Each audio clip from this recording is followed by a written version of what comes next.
اب دو چیزیں ہیں. ایک تو IMF بورڈ کا اجلاس ہو رہا ہے اور اس میں $1.2 بلین کی نئی جو قسط ہے اس کی منظوری کا امکان ہے. کتنا امکان ہے یہ بھی دیکھنا ہوگا. لیکن IMF کی جانب سے آئندہ مالی سال کے بجٹ سے پہلے ٹیکس نظام میں مزید اصلاحات کا ایک مطالبہ کیا گیا ہے. ساتھ ہی ساتھ ٹیکسٹائل انڈسٹری ہماری بڑی زبوں حالی کا شکار ہے. تو اس پہ ذرا ہم بات کر لیتے ہیں. ہمارے ساتھ اسٹوڈیوز میں موجود ہیں شعیب نظامی، معیشت سے متعلق معاملات کو کور کرتے ہیں.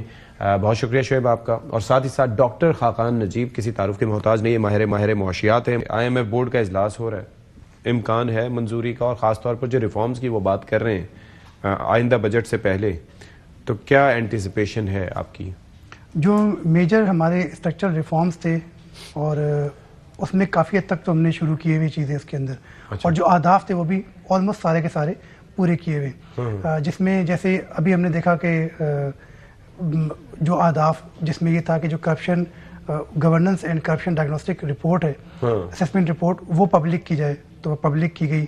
یہ فروری جولائی سے روک کے رکھی تھی اور پھر اس کے بعد وہ پبلک کر دی گئی. اسی طرح جو سول سرونٹ کو IMF کہا تھا اس کو پبلک سرونٹ کریں، اس کے اثاثے جو ہے وہ پبلک کیے جائیں. تو یہ ایک اہم ترین پیش رفت تھی جو کہ کی گئی. اس کے ساتھ ساتھ جو ہمارا دوسرا پروگرام ہے RSF کا، جو تقریباً 28 مہینے کا پروگرام ہے، اس کی پہلی قسط ہمیں ملنی ہے. یہ کلائمیٹ فائنینسنگ سے متعلق ہے. تو اس کے اندر جو ہے وہ ہمیں ایک کاربن لیوی عائد کرنی تھی، جس کو اب حکومت نے بعد میں کلائمیٹ سپورٹ لیوی کا نام دے دیا. یہ پیٹرول کے اوپر لگی 2.5 روپے فی لیٹر، اور ساتھ ساتھ جو پاکستان میں 1300 cc سے زائد کی گاڑیاں ہیں ان کے اوپر بھی ایک انجن کے اوپر لیوی لگی 2%. اگر یہ گاڑی قیمتوں میں اضافہ ہوگا، مطلب ان کے اوپر ٹیکس لگا، اور ساتھ ساتھ جو ہے پیٹرول کے اوپر ایک اس کا امپیکٹ آیا. اب یہ جب ہم یہ قسط لے لیں گے جو کہ انشاءاللہ اپروو ہو جائے گی، تو پھر ہمیں تقریباً جون میں اس کو مزید 2.5 روپے ایڈ کرنا پڑے گا، اور جو ہماری کلائمیٹ سپورٹ لیوی ہے وہ 5 روپے تک چلی جائے گی. یہ تمام کے تمام اہداف تو ہمیں جو حاصل کیے ہیں، اس لیے توقع تو اس بات میں کوئی شک نہیں ہے کہ جو $1.2 بلین ہے، $1 ارب جو ہے اس کا ہے EFF کا، اور جو $20 کروڑ ہے یہ ہمارا کلائمیٹ سے متعلق ہے. ٹھیک. اچھا یہ بتائیں کہ اب یہ جو آگے خاص طور پر جو IMF کی جانب سے کہا گیا کہ آئندہ بجٹ میں آپ ایک تو ٹیکس نظام میں اصلاحات کریں اور FBR سے متعلق بھی تجاویز دیے ہیں، تو what does that mean؟ اور آئندہ بجٹ میں کیا ہمیں کسی ریلیف کی توقع ہے؟ دیکھیں، جہاں تک IMF کا تعلق ہے تو ریفارمز کی انہوں نے بات کی ہے. 15 جو ہے وہ ریفارمز انہوں نے آئیڈینٹیفائی کی ہیں جو مختلف اداروں سے متعلق ہے. اس میں FBR بھی ہے، NAB بھی ہے، ہمارا منسٹری آف لا بھی ہے، منسٹری آف فائنانس بھی ہے.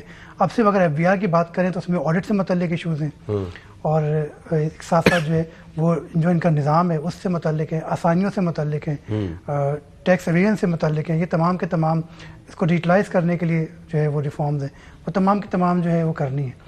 ساتھ ساتھ جو ہے وہ اگر ہم اس پروگرام کی بات کریں جو ابھی ہمیں قسط مل رہی ہے، اس سے ہمارے ملک میں جو ڈالر کا ریٹ ہوگا وہ مستحکم رہے گا، ریزرو بہتر ہوں گے، اور جو ہم نے آگے اپنے بانڈز انٹرنیشنل مارکیٹ میں جاری کرنے، جیسے بھی ہمارا پینڈا بانڈ ہم نے چائنا میں لانچ کرنا، صرف اسی ٹرانچ کا ہی انتظار ہو رہا ہے. اس کے بعد جو ہماری اچھی انٹرنیشنل بانڈ کے اندر ایک اچھی ہماری ریٹنگ ہوگی جس کی وجہ سے ہم بانڈ جاری کر سکیں گے. لیکن اس کے بالکل برخلاف اس سے عام آدمی کو براہ راست کوئی فائدہ نہیں پہنچ رہا ہوگا. اس سے کوئی آٹا سستا نہیں ہوگا، اس سے کوئی چینی سستی نہیں ہوگی، اس سے کوئی بجلی کا بل کسی کا کم نہیں ہوگا، اس سے کوکنگ آئل کی قیمت کم نہیں ہوگی، اس سے جو ہے وہ پیٹرول سستا نہیں ہوگا. براہ راست فرق نہیں لیکن ہمیں یہ کہہ رہے ہیں اس وقت جو ہم IMF کے پروگرام میں ہیں، ڈاکٹر خاقان نجیب بھی یہاں پہ موجود ہیں، تقریباً 70 سے 80 روپے تو ہم ٹیکسیز جو ہے وہ اس وقت پے کر رہے ہیں. PDL بھی اس کے اندر ہے، یہ کلائمیٹ سپورٹ لیوی بھی ہے. یہ سب IMF کی وجہ سے ہی ہم اپنے ایکسپینڈیچر پورے کرنے کے لیے یہ ہم پورے کر رہے ہیں.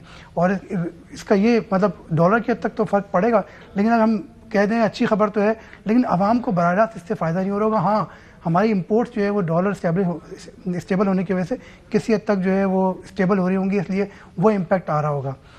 یہ بڑا المیہ ہے. ملک ہے جمہور سے، لیکن جمہور کی نہ سنی جائے یا ان کے لیے کوئی ریلیف نہ ہو تو پھر کیا کیا جائے؟